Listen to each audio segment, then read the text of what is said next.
በስመ አብ ወወልድ ወመንፈስ ቅዱስ አሐዱ አምላክ አሜን።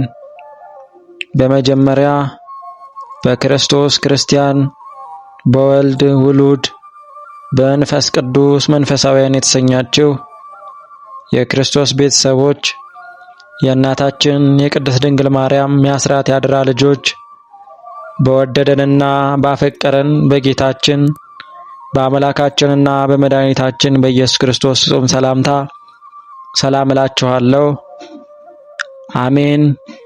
የጌታችን የአምላካችን የመድኃኒታችን የኢየሱስ ክርስቶስ ስሙ ከአጽናፈ ዓለም እስከ አጽናፈ ዓለም ከፀሐይ መውጫ እስከ ፀሐይ መግቢያ የከበረና የተመሰገነ ይሆንልን።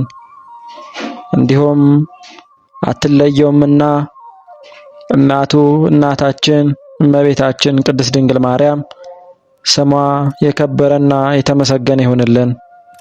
ቅዱሳን መላእክት፣ ቅዱሳን ጻድቃን፣ ቅዱሳን ሰማዕታት እንደየማዕረጋቸው እና እንደየክብራቸው የተመሰገኑና የከበሩ ይሆኑልን።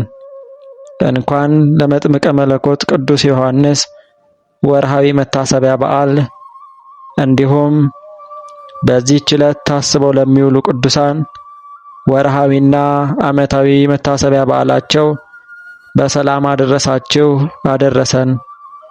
ከዚህ በመቀጠል በመጥምቀ መለኮት ዕለት በየካቲት ወር የሚነበብ ስንክሳር እናሰማለን። አንድ አምላክ በሆነ በአብ በወልድ በመንፈስ ቅዱስ ስም መጋቢት 2 በዚህች ቀን የኒቄዎስ ኤጲስቆጶስ አባ መከራዊ በሰማዕትነት አረፈ።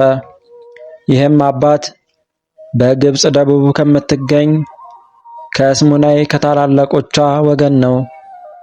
ለኒቄዎስ ከተማም ኤጲስቆጶስነት ተሹሞ የስደትና የመከራ ወራት በሆነ ጊዜም ስሙ ዮፋኒዎስ የሚባል መኮንን ወደዚያች ሀገር ከንጉሥ ተልኮ መጣ። የክርስቲያን ወገኖችም ያሰቃይ ዘንድ ጀመረ።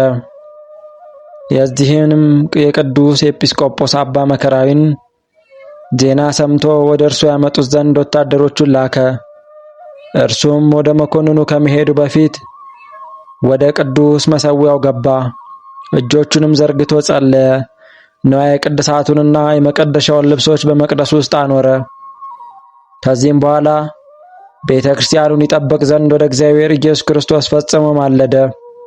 በላያችሁ የፀሐይ ብርሃን ይወጣ ዘንድ ያልተዋችሁ የጽዮን ልጆች ደጆች ሆይ ለእግዚአብሔር ቤት ማገልገያ የሆነ ንዋየ ቅድሳቱን ጠብቁ እያለ ታላቅ ለቅሶን በማልቀስ ጮኸ። ከዚህ በኋላም ከንጉሥ መልእክተኞች ጋር ወጥቶ ሄደ። ወደ መኮንኑም ቀረበ። ስለ እስሙናይ፣ ስለ ስሙና ስለ አገሩ፣ ስለ ሥራውም ጠየቀው። የኒቄዎስ ከተማ ኤጲስቆጶስ እንደሆነ ባወቀ ጊዜ እንዲገርፉትና እንዲያጎሳቁሉት ብርና እርሳስም አቅልጠው በአፉ እንዲጨምሩ አዘዘ። እግዚአብሔርም የሚያጸናውና የሚያስታግሰው ሆነ። ያለ ጉዳትም በጤንነት መልሶ ያነሳው ነበር። ከዚህም በኋላ ወደ እስክንድርያ ገዥ ወደ ሄርሜኔዎስ ሰደደው። እርሱም ቅዱስ አባ መከራዊን እንዲያስሩት አዘዘ። እግዚአብሔርም በእጆቹ ብዙ ድንቆች ታምራትን አደረገ። ከታምራቱም አንዱ ለአቅፋስ ከተማ ሹም ለሆነ ለዮልዮስ ስሙ አውካሪስጦስ የሚባል እጆቹና እግሮቹ ሽባ የሆነ ልጅ ነበረው።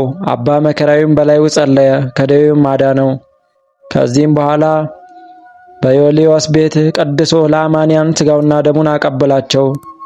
ስለ ሥጋውም እንዲያስብና ገድሉንም እንዲጽፍለት ከዮልዮስ ጋር ስምምነት አደረገ። መኮንኑ ሄርሜኔዎስም አባ መከራዊ ስላደረጋቸው አስደናቂ ታምራት በሰማ ጊዜ በተለያየ ስቃይ ያሰቃዩት ዘንድ አዘዘ። ሕዋሳቶቹ እስኪቆራረጡ በመንኮራኩሮች ውስጥ አስገብተው አሰቃዩት። ለነጣቂዎች አንበሶችም ጣሉት፣ በባሕርም አሰጠሙት፣ በእሳት ምድጃ ውስጥም ጨመሩት። ቅዱስ አባ መከራዊ በስቃይ ሁሉ በክብር ባለቤት በጌታችን በኢየሱስ ክርስቶስ ኃይል የሚታገስና የሚጸና ሆነ። ጌታም ያለ ጉዳት መልሶ በጤንነት ያስነሳው ነበር። የእመቤታችን የድንግል ማርያምን ቤተ ክርስቲያን የምታገለግል አንዲት ድንግል እህትም ነበረችው። 2 ወንድሞችም ነበሯት። የአንደኛውም ስም ዮሐንስ፣ የሁለተኛውም ይስሐቅ ይባላል። በእስር ቤትም ሳለ ወደ እርሱ መጡ። አንተ ስለ አባታችን ፈንታ አባት ሆንከን፣ እነሆ የሙት ልጆች እንሆን ዘንድ ትተኸን ትሄዳለህን? እያሉ በፊቱ አለቀሱ። እርሱም አጽናንቶ ወደ ቤታቸው አሰናበታቸው።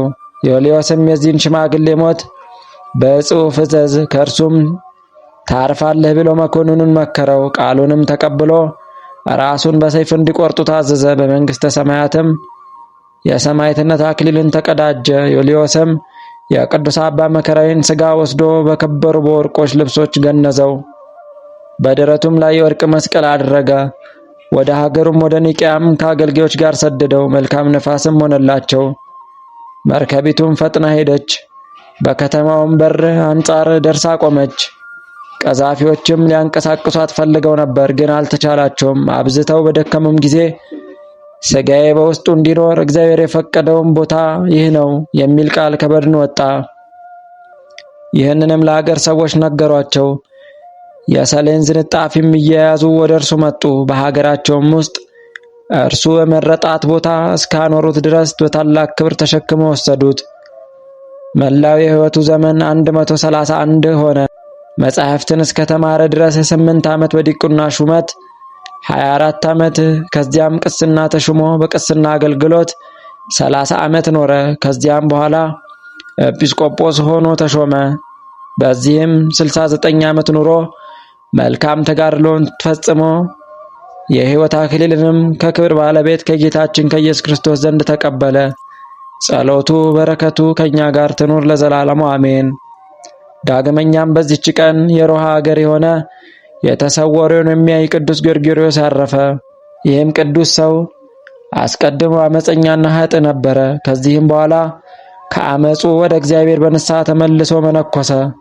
የጻድቃንን ማደሪያና ብዙ ዋጋቸውን የኃጥአንንም ኩነኔና እየራሱ የሆነ ስቃያቸውን እግዚአብሔር እስካሳየው ድረስ ብዙ ተጋደለ። እግዚአብሔር በጸሎቱ ይማረን አሜን።